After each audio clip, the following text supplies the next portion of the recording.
ትግል የሚለው ቃል እንደ አገባቡ የተለያየ ትርጉም ሊኖራቸው ይችላል።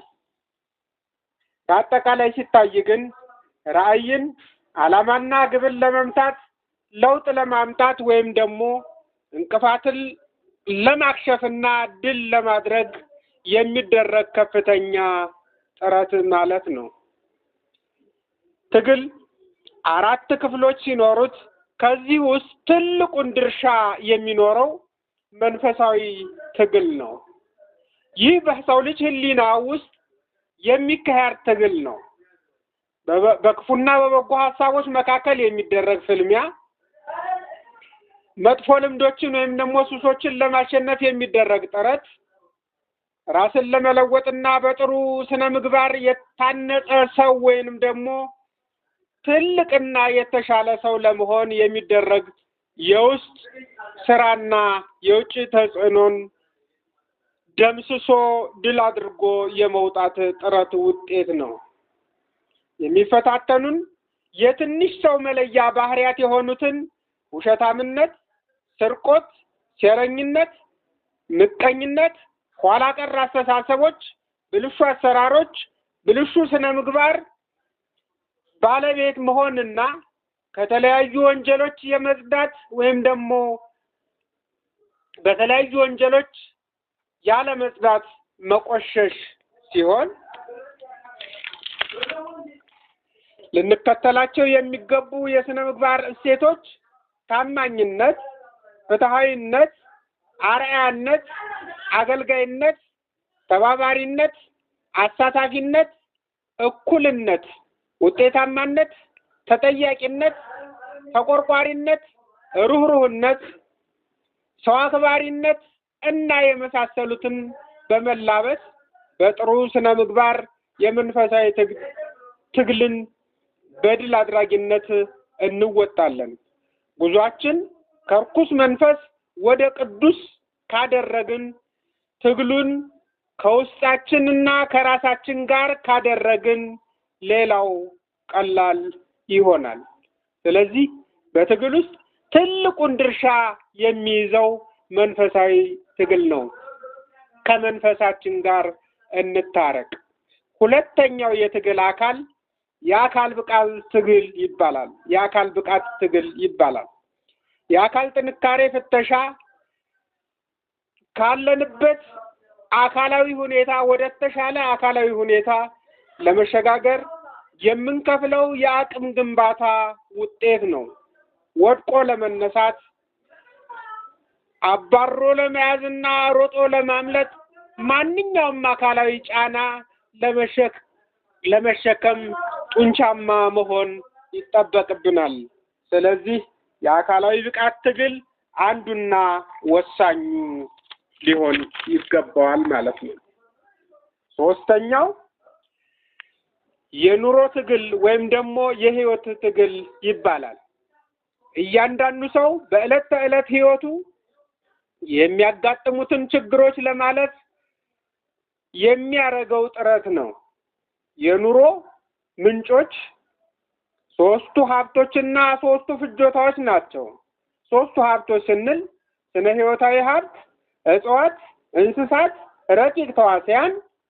ቁስ አካላዊ ሀብት ስንል በተፈጥሮ የሚገኙት መሬትና ሌሎችንም ቅሬታ አካሎችን ጨምሮ ህይወት የሌላቸው አጠቃላይ ማዕድናት፣ አየርና ውሃ ቁስ አካላዊ ሀብት ይባላሉ። ሶስተኛው ማህበራዊ ሀብት ነው። የሰው ልጆች መኖር ከጀመሩበት ጊዜ ጀምሮ ከትናንሽ ህብረት እስከ ትልቅ አገር ግዛት ወይም ደግሞ አህጉርና ዓለም የሚገዙበት ከትንሹ ስንጀምር እድር፣ እቁብና የተለያዩ ማህበራት፣ ድርጅቶች፣ ዲሞክራሲ፣ ቢሮክራሲ፣ ፖለቲካ ድረስ ያለው በሰው የዕለት ከዕለት መስተጋብር ጋራ ያሉትን የሚተዳደሩባቸው ናቸው። የኑሮ ትግል ወይም ደግሞ የህይወት ትግል እነኚህን 3ቱን ሀብቶችና 3ቱን ፍጆታዎች አቆራኝቶ የሚይዝ ነው። 3ቱ ፍጆታዎች የምንላቸው የምግብ ፍጆታ፣ እለት ከእለት የምናደርገው የምግብ ፍጆታ ሲሆን ሁለተኛው የአእምሮ ፍጆታ ዕውቀት፣ ክህሎት፣ ብቃት ድምር ውጤት ሲሆን ሶስተኛው የቴክኖሎጂ ፍጆታ የሰዎችን ስራ ለማቀላጠፍ የምንጠቀምባቸው በአጠቃላይ ማህበራዊ ወይም ደግሞ የቴክኖሎጂ ፍጆታ የኑሮ ትግል በጋራ በተሰጠን ጸጋዎች ላይ የተመሰረተ በመሆኑ እነኚህን ሶስት ሀብቶችና ሶስት ፍጆታዎችን አቆራኝተን መጠቀም መቻል ይኖርብናል። በህይወት ትግል ውስጥ በስንፍናና በታታሪነት በፈሪነትና በጉልበተኞች በዝንጎች ወይም በዋሆችና በብልጠት ላይ የተመሰረተ በመሆኑ ሀብታም፣ መካከለኛ፣ ድሃና የድሃ ድሃ በመባል ተከፋፍለን እንገኛለን። ስለዚህ የህይወት ትግል የሚባለው በአጠቃላይ ህይወታችን ወደ ተሻለ ደረጃ ላይ ለማድረስ የምናደርገው መፍጨርጨር ነው። የዚህም መነሻ ነው አሁን ላለንበት ደረጃ ላይ ያበቃል።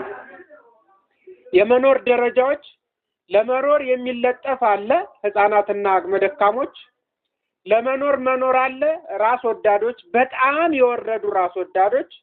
ለመኖር ማኖር የምንለው አለ፣ ትንሽ ሰው የምንላቸው ለመኖር ሲሉ ሌሎቹን ያኖራሉ። እየኖሩ መኖር አለ፣ በመቻቻል ላይ የተመሰረተ። ሌላው ትልቁን ድርሻ የሚይዘው ለማኖር መኖር ነው። ከፍተኛ ደረጃ ላይ የደረሱ መስዋዕትነትን የመረጡ ለመኖር ማኖር የሚለው ደረጃ ላይ ደርሰዋል። የመጨረሻው ከነዚህ ከህይወት ፈተና ከኑሮ ትግል በመነሳት የመጨረሻውን አራተኛውን ደረጃ የሚይዘው ማህበራዊና ፖለቲካዊ ትግል ነው። ይህ በአንድ ማህበረሰብ በአንድ ሀገር ፍትህን፣ እኩልነትን፣ ነፃነትን፣ ሉዓላዊነትን ለማስከበር የሚደረግ እንቅስቃሴ ነው። ማህበራዊ ትግል ትኩረቱ በህዝቦች የዕለት ተዕለት ህይወት፣ በባህል፣ በእኩልነትና በፍትሃዊ ሀብት ክፍፍል ላይ የተመሰረተ ነው። ማህበራዊ ትግል ሶስት ትግሎች አሉት በውስጡ።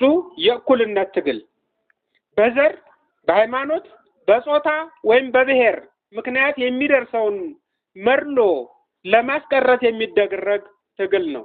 ለምሳሌ ለአቅመ ደካሞች የምናደርገው ትግል የእኩልነት ትግል ይባላል። የኢኮኖሚና ፍትህ ትግል የሚባል ደግሞ በማህበራዊ ውስጥ አለ። የሰራተኞች መብት እንዲከበር፣ ዝቅተኛ ደሞዝ እንዲወሰንና በሀብታሞችና በድሆች መካከል ያለው ልዩነት እንዲጠብ የሚደረግ እንቅስቃሴ የኢኮኖሚና ፍትህ ትግል ይባላል። በማህበራዊ ትግል ውስጥ የአስተሳሰብ ለውጥ ትግል የምንለውም አለ። ኋላ ቀር አስተሳሰብ፣ ጎጂ ልማዳዊ ድርጊቶች አገርንና ግለሰብን ከብትበው በድህነት አረንቋ ዝቅጠት ውስጥ ለማስቀረት የሚደረግ ጥረት ቢኖርም አሁን የያዝነው ትግል ግን ይህንን ለማስቀረትና ለማንቃት የሚደረግ ጥረት ነው።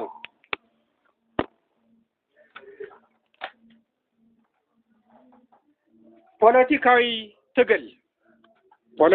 ትግል የምንለው ፖለቲካዊ ትግል ደግሞ ስልጣንን፣ ህግንና የመንግስት መዋቅርን ማዕከል ያደረገ ዋናው ዓላማውም በሀገር መሪነት ወይም በፖሊሲ አወጣጥ ላይ ተጽዕኖ ማሳደር ነው። የስርዓት ለውጥ ትግል በዚህ ውስጥ ሶስት እንደዚሁ የራሳቸው የሆኑ በፖለቲካ ትግል ውስጥ የሚቀመጡ ትግሎች አሉ። የስርዓት ለውጥ ትግል አንድን አምባገነን ስርዓት በዲሞክራሲ ስርዓት ለመተካት የሚደረግ ትግል ነው። የህግ ማሻሻያ ትግል ነፃነትን የሚገድቡ ህጎችን እንዲቀየሩ እና ሰብአዊና ፖለቲካዊ መብቶች የሚያስከብሩ ህጎች እንዲወጡ መታገል ነው። ሐመሩሃ አንድ ማህበረሰብ በራሱ ጉዳይ ላይ የሚያደርገው ትግል መንግስት በሃይማኖት ሃይማኖት በመንግስት ላይ ጣልቃ ገብቶ እንዳይወስኑ በራሱ ጉዳይ ላይ የመወሰን ስልጣን እንዲኖረው የሚደረግ ትግል ነው። እነኚህ ትግሎች ማህበራዊና ፖለቲካዊ ትግሎች በጋራ ተጣምረው የሚያገኙት ውጤት ነው። እነኚህ ትግሎች በሁለት ዋና ዋና ክፍሎች ደግሞ ይከፈላሉ። ማህበራዊና ፖለቲካዊ ትግል በሁለት ዋና ዋና ክፍሎች ይከፈላል። እነኚህም ሰላማዊ ትግል የምንለው በውይይት በሰልፍና በሐሳብ በስራ ማቆም አድማ በመሳሰሉት ላይ የሚደረገው ትግል ሰላማዊ ትግል እንለዋለን። ሁለተኛው የትጥቅ ትግል ነው።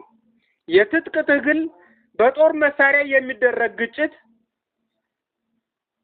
ትጥቅ ትግል ደግሞ በሁለት ይከፈላል። የትጥቅ ትግልን በሁለት ስንከፍለው እነሱም የመደብ ትግልና የህልውና ትግል ይባላሉ።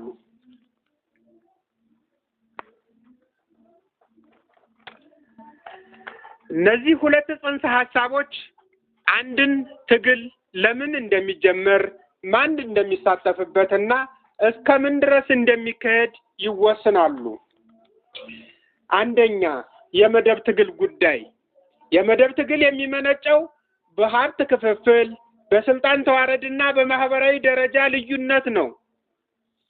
በመደብ ትግል ውስጥ 3 ትግሎች አሉ። የኢኮኖሚ ጭቆና፣ በአንድ ማህበረሰብ ውስጥ ጥቂቶች የሀገሪቱን ሀብት፣ መሬት፣ ፋብሪካ፣ ባንክ፣ ግብአት፣ ማዳበሪያ፣ ቴሌ፣ መብራት፣ ውሃ የመሳሰሉትን ተቆጣጥረው አብዛኛው ህዝብ በድህነት በሚኖርበት ጊዜ የመደብ ትግል ይነሳል። ለምሳሌ መሬት ላራሹ በ1960ዎቹ የመደብ ትግል አስነስቷል። የጥቅም ግጭት ሰላማዊ ትግል ውስጥ የመደብ ጥያቄዎች በሰራተኞች ማህበራዊ አድማ ወይም ደግሞ በደሞዝ ጭማሪ ጥያቄ ይገለጻሉ። በትጥቅ ትግል ጊዜ ግን ግጭቱ መደቦች ጭቆኝና ተጨቋኝ የሚሉት መደብ ከስልጣን ለማውረድ መሳሪያ ያነሳሉ። ጨቋኝ መደቦችን ጭቁኖች ጨቋኝ የሚሉትን መደብ ከስልጣን ለማውረድ መሳሪያ ያነሳሉ። የንቃተ ህሊና ሚና አንድ ማህበረሰብ እየተበዘበዘ ነው የሚል ንቃተ ህሊና ሲኖረው ትግሉ ከግለሰብ ተቃውሞ ወደ ስርዓታዊ ለውጥ ጥያቄ ያድጋል። ወያኔዎች እስካሁን ህወሓቶች እንደኛ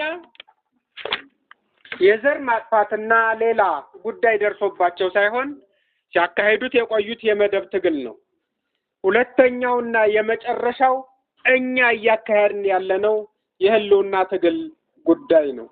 የህልውና ትግል ከመደብ ትግል ይልቅ እጅግ ጥልቅና ስሜታዊ ነው። ይህ ትግል የሚደረገው ለመኖር ወይም ደግሞ ላለመኖር በሚል ምርጫ ላይ የተመሰረተ ነው። የማንነት ስጋት አንድ ማህበረሰብ ቋንቋው፣ ባህሉ፣ ሃይማኖቱ ወይም ደግሞ ታሪኩ እየጠፋ እንደሆነ ሲሰማው የሚደረግ ትግል ነው።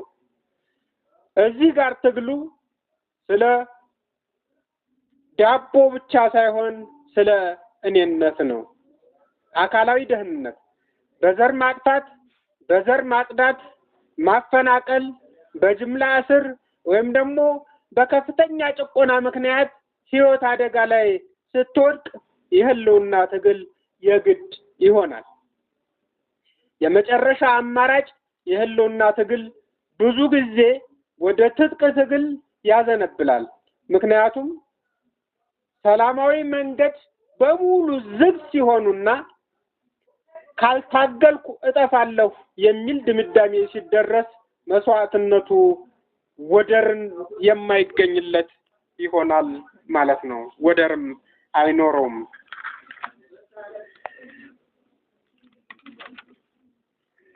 ስላዳመጣችሁን እናመሰግናለን። ለዛሬው ስለ ትግል ያደረግነው ገለጻ በዚህ ይቋጫል።